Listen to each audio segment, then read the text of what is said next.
History is war. From legendary last stands to the muddy trenches of the First World War, our world has been forged in the crucible of conflict. Welcome to 15-minute battles. Here, we cut through the noise. We dissect the most decisive conflicts that shaped civilizations. Who were the brilliant and sometimes brutal leaders calling the shots?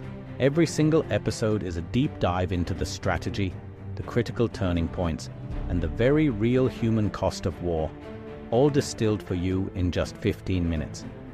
Time is short. The history is epic. Don't just read history, experience it. Subscribe to 15-minute battles today and hit that notification bell so you never miss an episode. Have you ever heard of a battle where one mistake in timing led to a catastrophic defeat? Or where an ancient army deployed a primitive flamethrower? Well, pull up a chair, because today we're diving into the chaotic and innovative Battle of Delium, a clash that completely changed the momentum of the Peloponnesian War. The year is 494 BCE. Athens is riding high. They've just pulled off a stunning victory at Pylos, capturing hundreds of elite Spartan soldiers. Athenian confidence is through the roof, and they decide it's time to press their advantage. Their target? Boeotia, a powerful region and a key ally of Sparta. The Athenian plan is ambitious and clever, a two-pronged invasion designed to slice Boeotia in half and, ideally, spark a democratic uprising against the ruling elites in Thebes. The strategy was orchestrated by two of Athens' top generals, Demosthenes and Hippocrates. Demosthenes was to land a force in the southwest, creating a diversion and tying up enemy troops.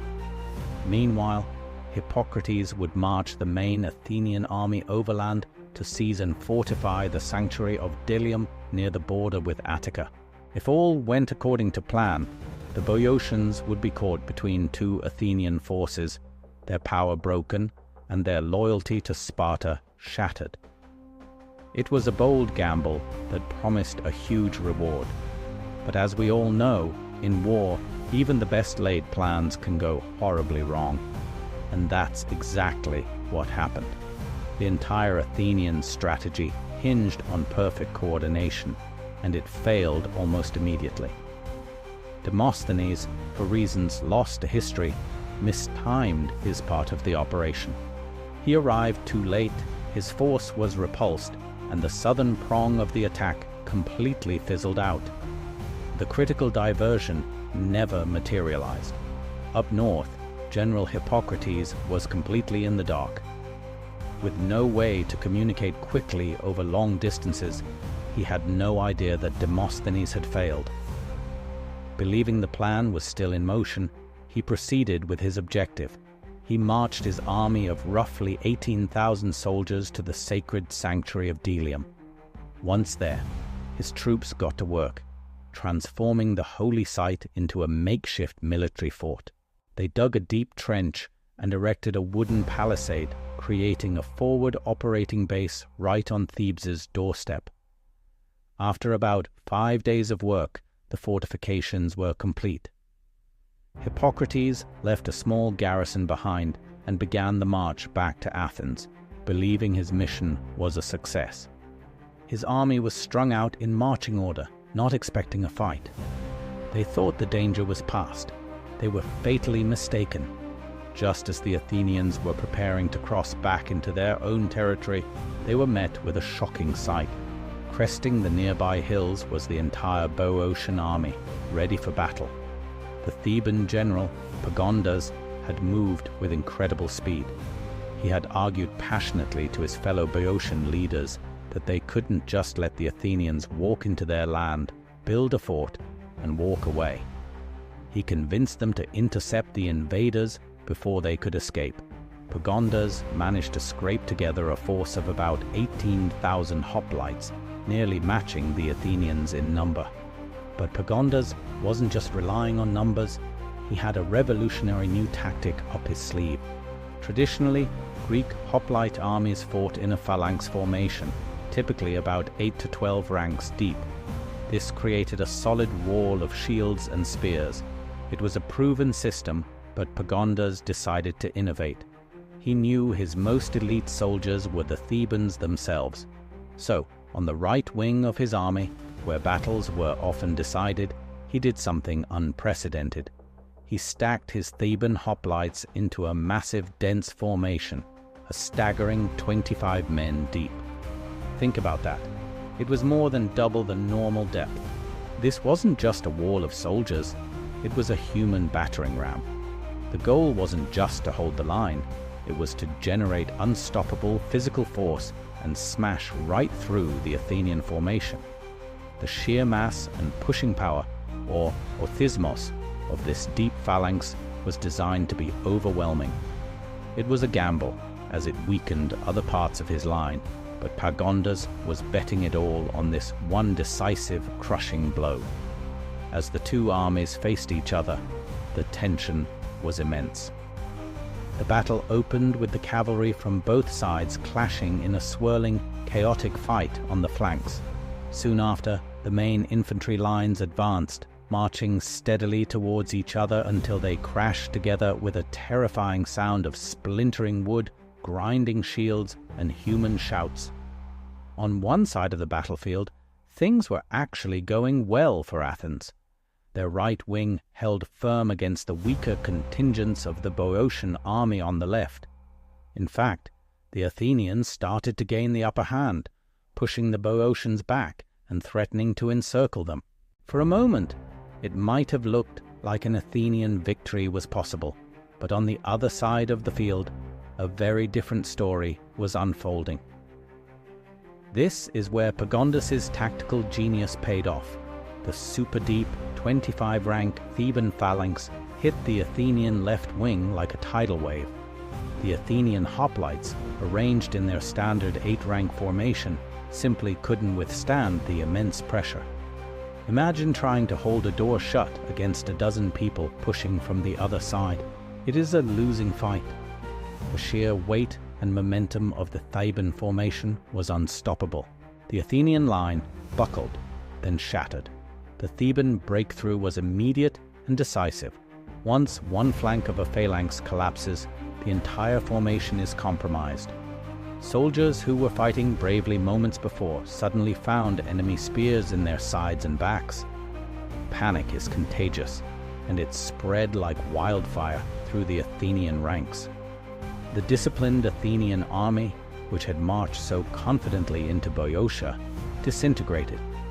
The collapse turned into a full-blown rout.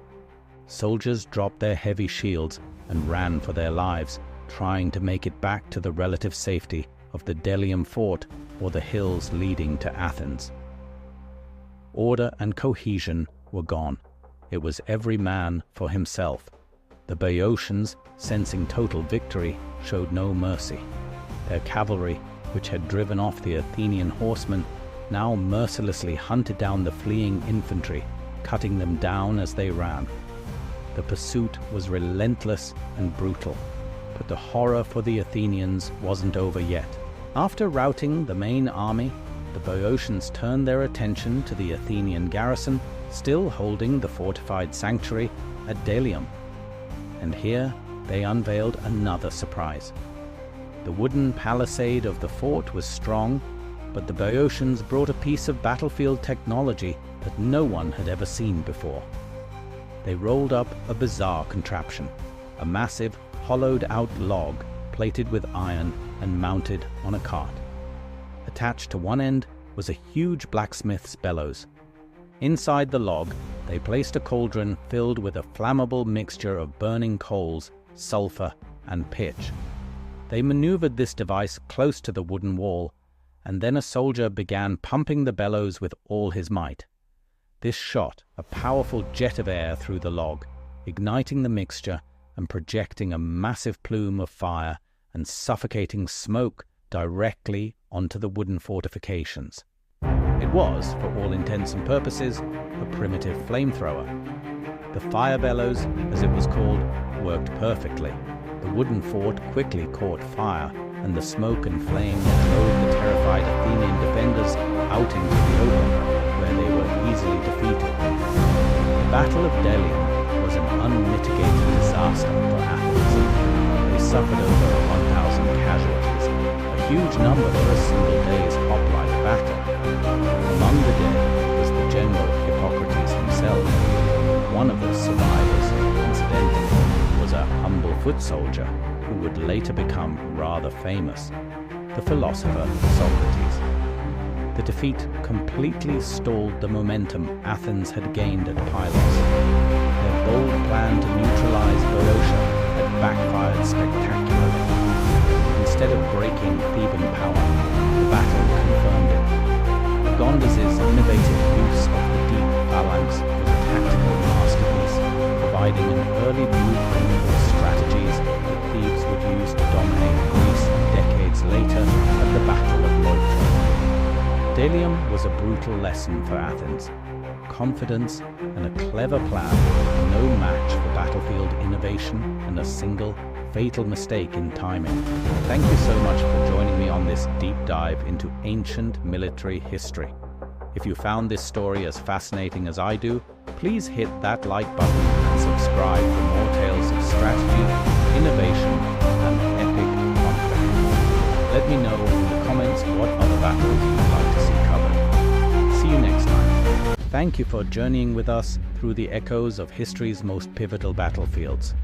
We hope this exploration into the past has been as insightful for you as it was for us to create.